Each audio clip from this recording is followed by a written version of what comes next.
I am aggressively unemployed. With almost 10,000 layoffs in the game industry in just this year alone, it's hard to not feel like everything is on fire and there's no end in sight. I know what you're thinking.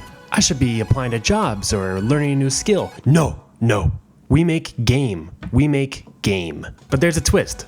I made a list of 100 random words and had a friend choose 4 of them, and whichever 4 words he chose, I would make a game about. This man chose sustainability, water, catalyst, and cake. You see, the cake thing kind of threw me off. I started thinking of games like Cooking Mama or one of these iPhone games where you stack blocks and they could be like the cake layers. Even a game like Diner Dash was up in the air. But I decided to land on a game similar to that of Overcooked. Oh hey, Phil Duncan, established video game designer of critically acclaimed video game Overcooked. Hello Dory, what brings you to my humble Google search image? Oh, I just came here to say I'll be ripping off your life's work and making it 10 times as worse to play.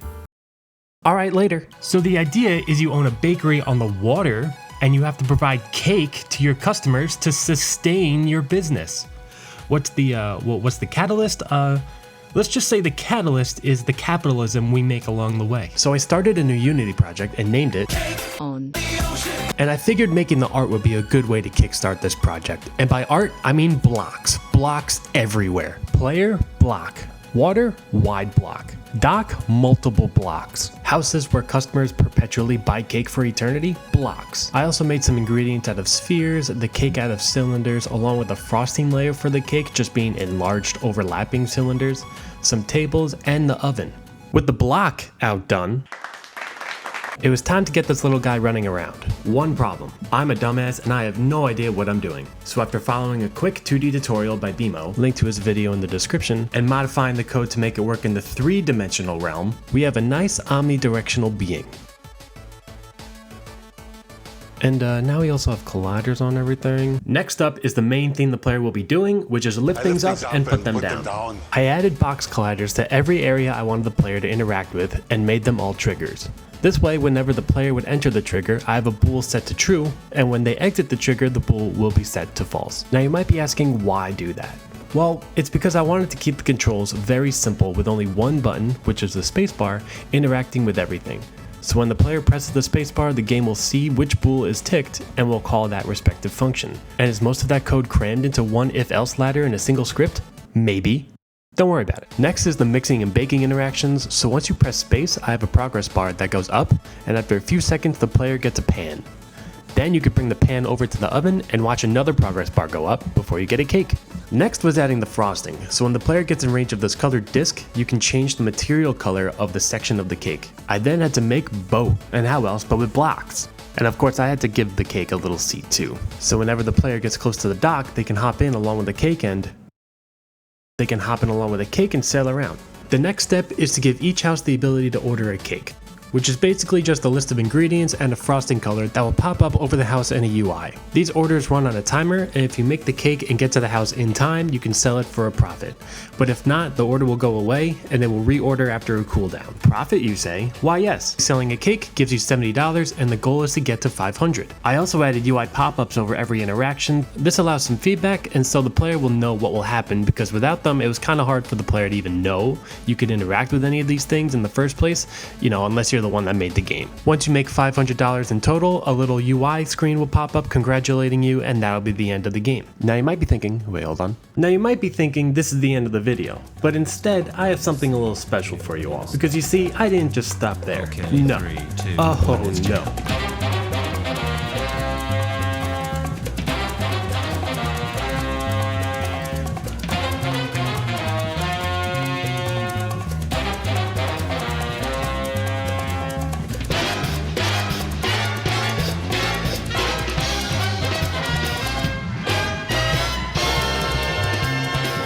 That's right, I did a bunch of new stuff. I tried out modeling in Blender and made a new house. I also made a new player and figured it'd be fitting if it was a little baker chef with one of those tall hats. I redid the oven and I painted the textures on all of them, which was very time consuming. I give a lot of credit to artists because I had trouble just with getting low poly textures to fit correctly. I can only imagine models in actual AAA games. Y'all are some soldiers, I tell you what. Other than that, I made some animations for the chef that came out just perfectly. I also dabbled in making making a water shader, and let me tell ya, your boy struggled with this one. At first I really wanted to make water like Wind Waker, and I followed this great tutorial, but it just didn't feel right.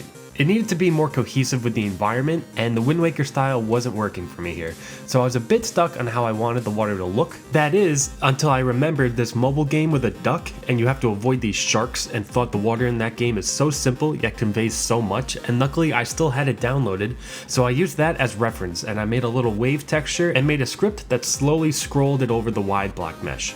I then made some particle effects for the chef's run and the boat when you're sailing around. Now you might be wondering, what is that red thing you've been seeing all video? And that is the upgrade bench. That grants things like extra ovens, extra mixing bowls, and the ability for the player to go faster and the boat to go faster. And let me tell you, you can go super fast at max speed. I also got some sick background music on the asset store from a creator called What Sounds Nice. Alright, little chef, break it down. Along with a bunch of free sound effects for things like picking things up, trashing objects, adding frosting, and orders being requested. I also added a day and night cycle, which is literally just a script that changes the intensity of a directional light, along with adding point lights on all the houses that turn on and off once the intensity value hits a certain threshold. Besides that, I made a main menu and options with volumes and graphics and settings like that, and that's about it. The game is up on my itch page if you want to check it out, and feel free to subscribe if you like this video, and let me know what you want to see next. I am down to literally make anything, so yeah, don't mind me. I'm just gonna go back to getting my daily dose of existential dread and apply to more jobs now. Later.